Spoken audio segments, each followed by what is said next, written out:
Le nom suivant qui est expliqué par le Cheikh Abdelrazaq, Jazahullahu Khayra, c'est Al-Hayyu Al-Qayyum. Donc deux noms là également. Al-Hayyu Al-Qayyum. Donc ici là, je donne ici une traduction. Donc Al-Hayyu, le vivant. Al-Qayyum, c'est celui qui subsiste par lui-même. Ensuite, le frère qui traduit donne des différentes traductions. Donc, on garde cela à l'esprit. Donc, le vivant, celui qui subsiste par lui-même et qui fait subsister. D'accord ? Le Cheikh explique que ce sont deux noms qui apparaissent en concomitance, donc ensemble, à 3 reprises dans le Coran. Tout d'abord dans le verset de Ayat al-Kursi, dans Surat al-Baqarah. Allahu la ilaha illa huwa al-hayyul qayyum. Donc, Allah, point de divinité en dehors de lui, le vivant, l'immuable. Lui traduit ici le qayyum par l'immuable. Et également, dans Surat Ali Imran, Allah dit, subhanahu wa ta'ala, Alif Lam Mim, Allahu la ilaha illa huwa al-hayyul qayyum. Donc, Alif Lam Mim, Allah, point de divinité en dehors de lui, le vivant, l'immuable. Et finalement, dans la sourate Taha, où Allah Azza wa Jal dit وَعَنَتِ الْوُجُوهُ لِلْحَيِّ الْقَيُّومِ. Et les fronts, les visages même, se courberont tout bas devant le vivant, l'immuable. Le nom d'Allah, Al-Hayyu, le vivant, béni et exalté soit-il, contient l'affirmation que la vie est son attribut. Que la vie est son attribut. C'est une vie complète qui n'est pas précédée du néant.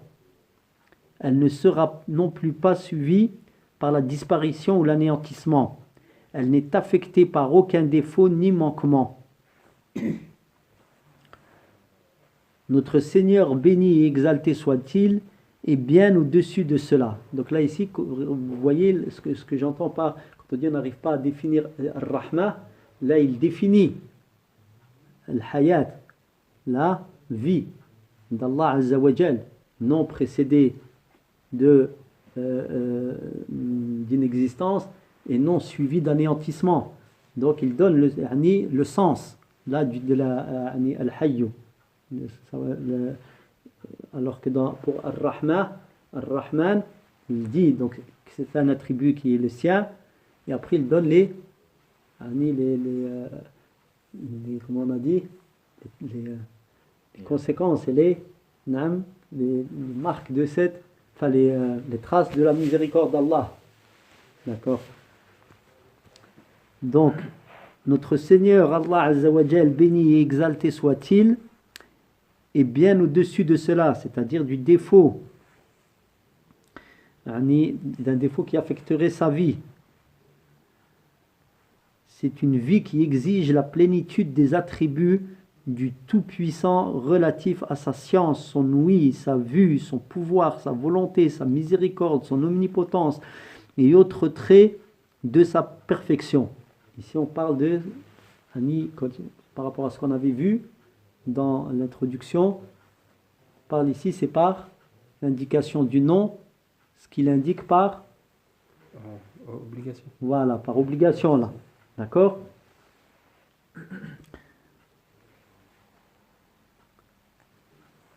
Donc ce caractère d'Allah, enfin, de la vie d'Allah Azza wa Jal, parfaite, donc elle implique la plénitude des attributs du Tout-Puissant relatifs à sa science. Donc, par rapport, il est le vivant par excellence. D'accord? Donc il doit la science, l'ouïe, sa vue, son pouvoir, sa volonté, sa miséricorde, son omnipotence et autres traits de sa perfection. Celui qui est ainsi dépeint, mérite réellement qu'on l'adore, qu'on s'incline et qu'on se prosterne devant lui. Allah le Très-Haut dit dans Surat Al-Furqan wa tawakkal 'ala al-hayy alladhi la yamut. Mets ta confiance, place ta confiance dans le vivant qui ne meurt pas, le vivant, donc l'immortel. En revanche, le vivant qui est amené à mourir, le mort qui n'est pas vivant ou l'inanimé qui n'a pas de vie ne mérite aucune forme d'adoration. En effet, celui qui en est digne est Allah le vivant qui ne meurt pas. parce que sa vie, elle n'est pas affectée de défauts. Allah le Très-Haut dit, toujours dans le... Allah dit donc, هو الحي لا إله إلا هو فادعوه مخلصين له الدين والحمد لله رب العالمين. Donc il est le vivant, il n'y a point de divinité en dehors de lui, priez-le en lui vouant un culte sans partage, louange à Allah, le maître de l'univers. Le prophète sallallahu alayhi wa sallam avait l'habitude de faire l'invocation suivante. Ô Allah, c'est à toi que je me soumets, en toi que je crois, à toi que je m'en remets, à toi que je me repens, et en toi et en ton nom que je discute, je parle, c'est-à-dire dans le sens de débattre avec les gens pour leur montrer la vérité. Ô Allah, je cherche protection auprès de ta puissance, il n'y a pas de Dieu que toi, pour que tu ne m'égares pas, tu es le vivant qui ne meurt pas alors que les djinns et les hommes meurent. Donc la dua, Allahu a'lam en arabe, c'est Allahumma laka aslamtu wa bika amantu wa alayka tawakkaltu wa ilayka anabtu wa bika khasamtu. Ô Allah, je cherche protection auprès de ta puissance, il n'y a pas, Allahumma inni a'udhu bi'izzatika la ilaha illa ant, an tudhillani anta al-hayyu alladhi la yamutu wal jinnu wal insu yamutun. Quant au nom d'Allah, l'immuable, donc Al-Qayyum, béni et exalté soit-il, il représente une affirmation de l'attribut de l'immuabilité. Il signifie qu'Allah existe par lui-même et fait vivre sa création. Par conséquent, il s'agit d'un nom qui indique deux caractéristiques. La première, le Seigneur Tout-Puissant, Allah Azza wa Jal, est parfaitement riche, c'est-à-dire qu'il se passe de tout. Al-Ghani existe par lui-même et se passe entièrement de sa création. Il déclare à juste titre dans Surat Fatir, Ya ayyuhan nasu antumul fuqara'u ila Allahi wallahu huwal ghaniyyul hamid. Ô hommes, c'est vous les indigents, donc les besogneux qui ont besoin d'Allah, alors qu'Allah est celui qui se suffit à lui-même et qui est le digne de louange. Et dans un hadith qudsi, un hadith donc divin, il révèle Allah Azza wa Jal, vous n'atteindrez pas le degré de nuisance au point de me nuire, ni n'atteindrez-vous un tel degré de bienfaisance au point de m'être utile. Et le cheikh poursuit en disant, la richesse d'Allah en vertu de laquelle il se passe de ses créatures est une richesse intrinsèque, de telle sorte qu'il n'a absolument pas besoin de celle-ci sous quelque forme que ce soit. Donc il parle de richesse d'Allah, rinallah, Allahu a'lam, donc c'est sa richesse effectivement, mais pas seulement la richesse matérielle. Allah n'a pas besoin, il n'a besoin de rien ni de personne, mais en fait c'est là son caractère, l'attribut d'Allah Azza wa Jal de se passer de tout. D'accord? Al-Rina au sens de il se passe vraiment de tout. C'est pas être riche, parce qu'il y a le Rani, le riche, et il y a le Rani, celui qui se passe de tout. D'accord? Donc ici, ce qui est visé ici, c'est la richesse au sens où il se passe de tout. D'accord? La deuxième particularité, donc, il parle de la deuxième particularité de la conséquence, la deuxième conséquence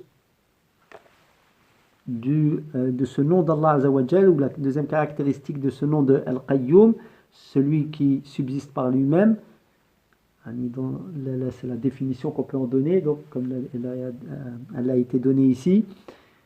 Donc la deuxième caractéristique de ce nom de Al-Qayyum a trait à son pouvoir parfait et à sa gestion impeccable des affaires de ses créatures.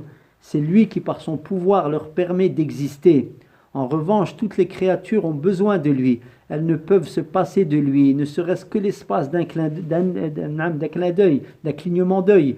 Le trône, le marchepied, al-kursi, le trône al-arsh, le marche qui a été traduit par le marchepied. Allah ne ressemble en rien à ces créatures. Les cieux, la terre, les montagnes, les arbres, les hommes, les animaux, etc. dépendent tous d'Allah Tout-Puissant, le Très-Haut.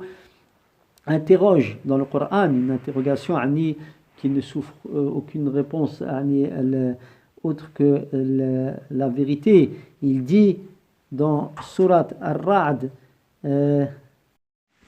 donc Allah dit dans Surat Ar-Ra'd, أفمن هو قائم على كل نفس بما كسبت وجعلوا لله شركاء قل سموهم أم تنبئونه بما لا يعلم في الأرض أم بظاهر من القول بل زين للذين كفروا مكرهم وصدوا عن السبيل ومن يضلل الله فما له من هاد.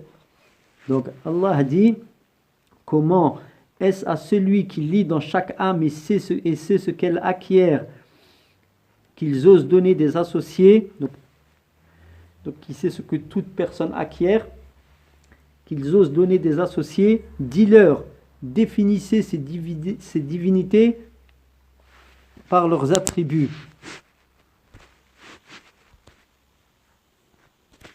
Donc on peut traduire, lorsqu'il dit dans la traduction, définissez-les par leurs attributs, Allah dit dans le Coran, قُلْ سَمُّوهُمْ, nommez-les au départ. Et ensuite, le frère s'est appuyé sur une interprétation, un tafsir, Allahu A'lam. Donc, nommez-les si vous êtes véridique. C'est plutôt nommez-les ici. Le Cheikh dit ensuite, les versets allant dans ce sens sont nombreux. Allah administre les affaires de ses créatures comme bon lui semble et il s'occupe de tout ce qui existe. Donc c'est Al-Qayyum. Il est en train d'expliquer le sens de Al-Qayyum. Donc il se passe de toutes choses, il subsiste par lui-même et il fait subsister toutes choses. Et les choses qu'il fait subsister, ça n'est pas par besoin de ces choses, car il est celui justement qui se passe de tout. En somme, il s'avère que ces deux noms, Al-Hayyul Qayyum, sont ceux qui réunissent toutes les significations des plus beaux noms. Ils en constituent l'origine et la clé de voûte. En effet, tous les attributs du Créateur renvoient à ces deux noms. Al-Hayyul Qayyum. Il se passe de tout et il est le vivant. Par excellence. Donc effectivement, il se passe de tout. Il fait tout. Il fait subsister toute chose, il subsiste par lui-même. Effectivement, ça renvoie à tous les attributs du Créateur. Al-Hayyu, le vivant, est un nom qui rassemble tous les attributs de l'essence divine, tandis que l'immuable, Al-Qayyum, réunit ceux des actes. Donc, le vivant, Al-Hayyu, donc il va avoir, comme on l'a vu tout à l'heure, les attributs de perfection, les attributs de la science, les attributs de générosité, tout ce qui est afférent à l'essence d'Allah Azzawajal, parce qu'il est le vivant par excellence. Il a la perfection de la vie, donc il doit obligatoirement, ça va induire toutes les qualités d'essence d'Allah Azzawajal. D'accord? On avait vu les qualités d'essence, celles qui sont par rapport aux qualités d'action, les qualités d'essence et les qualités d'action. Ensuite, on avait vu d'autres sortes, mais ici, c'est le vivant qui renvoie aux qualités ou qui rassemble les qualités d'essence. D'accord?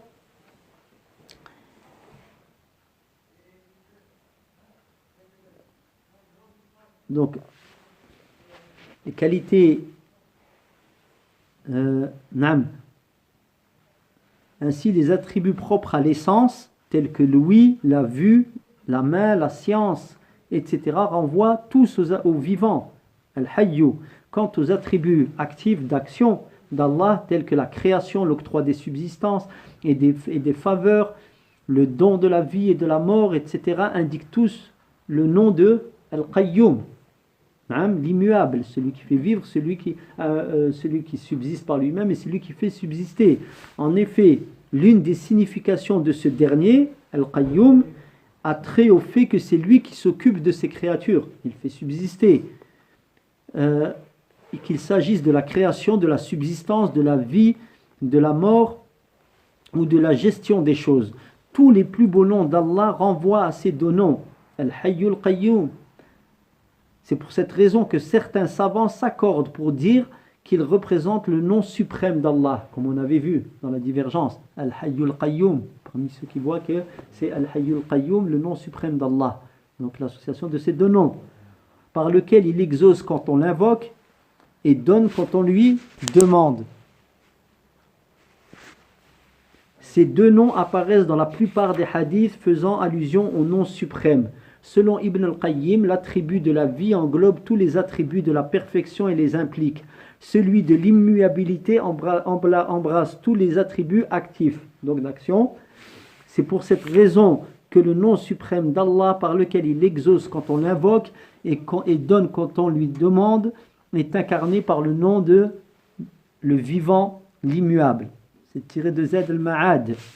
Quand le même auteur, Ibn al-Qayyim, déclare le nom suprême d'Allah se trouve dans ces deux versets, c'est-à-dire le verset du trône et l'ouverture de la sourate Ali Imran, donc Al-Hayy al-Qayyum, comme on l'a cité tout à l'heure, ou lu, car il renferme l'attribut de la vie, lequel comprend tous les attributs, et celui de l'immuabilité, lequel renvoie à tous les actes, donc l'essence et les actes.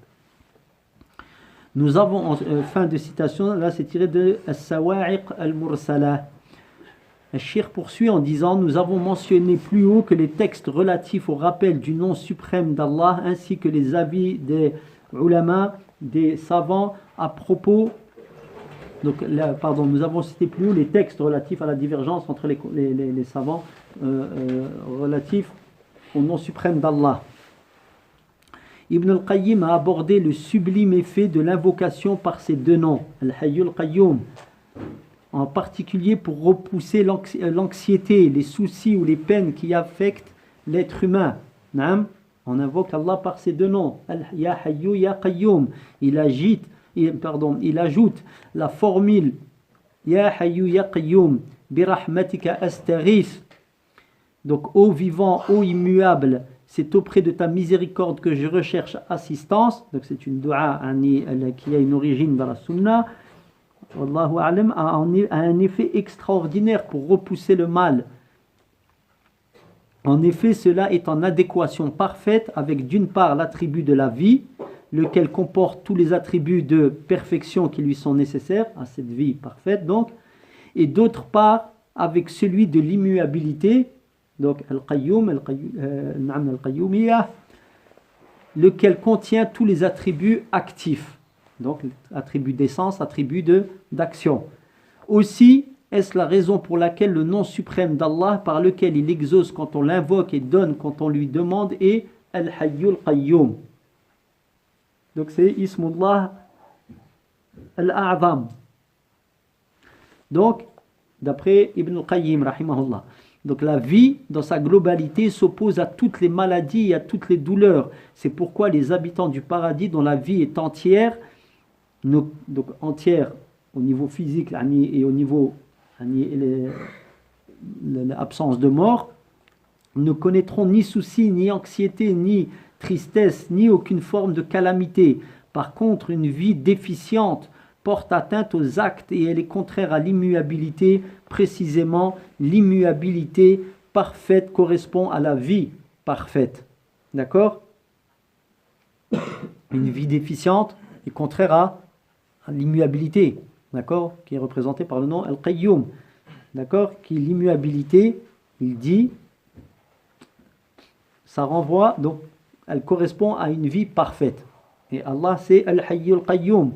Donc, Al-Hayyu, le vivant absolu qui possède une vie complète, n'est jamais dépourvu de la perfection totale. Donc, ça induit implicitement la vie parfaite qu'il y ait la perfection totale dans les qualités qui suivent.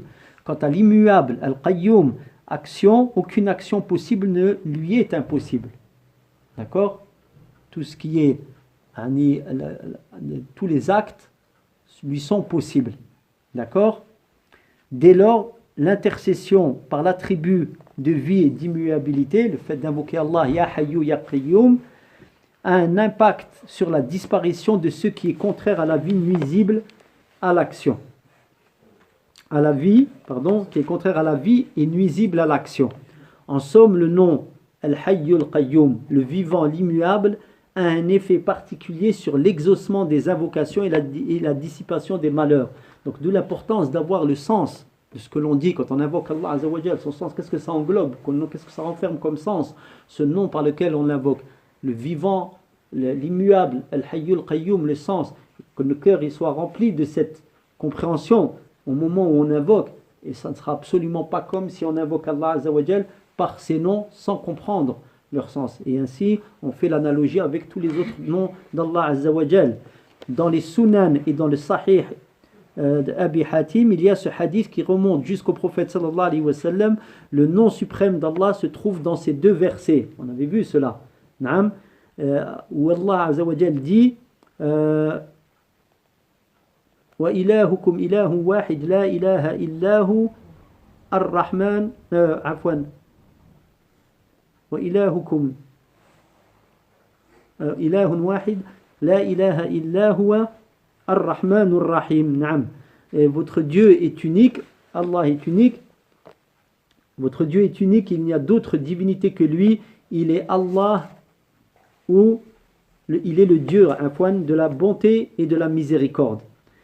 Et dans l'ouverture de la sourate Ali Imran, Alif Lam Mim, Allahu la ilaha illa huwa al-hayyul qayyum. Alif Lam Mim, Allah, point de divinité en dehors de lui, le vivant, celui qui subsiste par lui-même. Et l'imam Tirmidhi estime que ce hadith est fiable, authentique. Donc, Hassan Sahih. Dans les Sunan, ainsi que dans le Sahih Ibn Hibban, un hadith d'Anas ibn Malik relate: un homme fit cette invocation: ô Allah, je te demande du fait que la louange t'appartient, bi anna laka al-hamd, et qu'il n'y a aucun Dieu à part toi, le donateur, le créateur des cieux et de la terre, ô détenteur de la majesté et de la munificence, ô vivant, ô immuable, Ya Hayyu Ya Qayyum. Le prophète sallallahu alayhi wa sallam commenta: il a invoqué Allah par son nom suprême, le nom par lequel il exauce quand on l'invoque et donne quand on lui demande. Ibn Qayyim, donc c'est tiré du livre de Ibn Qayyim, Zad al-Ma'ad.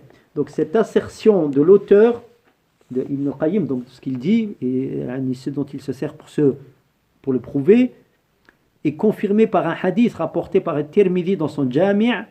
Anas ibn Malik, radiyallahu anhu, qu'Allah soit satisfait de lui, raconte quand le prophète sallallahu alayhi wa sallam était tourmenté par quelque chose, il disait: Ya Hayyu Ya Qayyum, ô vivant, ô immuable, bi rahmatika astaghith, je cherche assistance auprès de ta miséricorde. Shir conclut en disant que tout ceci démontre l'importance de ces deux noms, leur éminence et leur valeur, ainsi que l'humilité et la soumission qu'ils requièrent. Allah Azza wa Jal dit dans le Coran: وَعَنَتِ الْوُجُوهُ لِلْحَيِّ الْقَيُّومِ, et les fronts se courberont tous bas devant le vivant.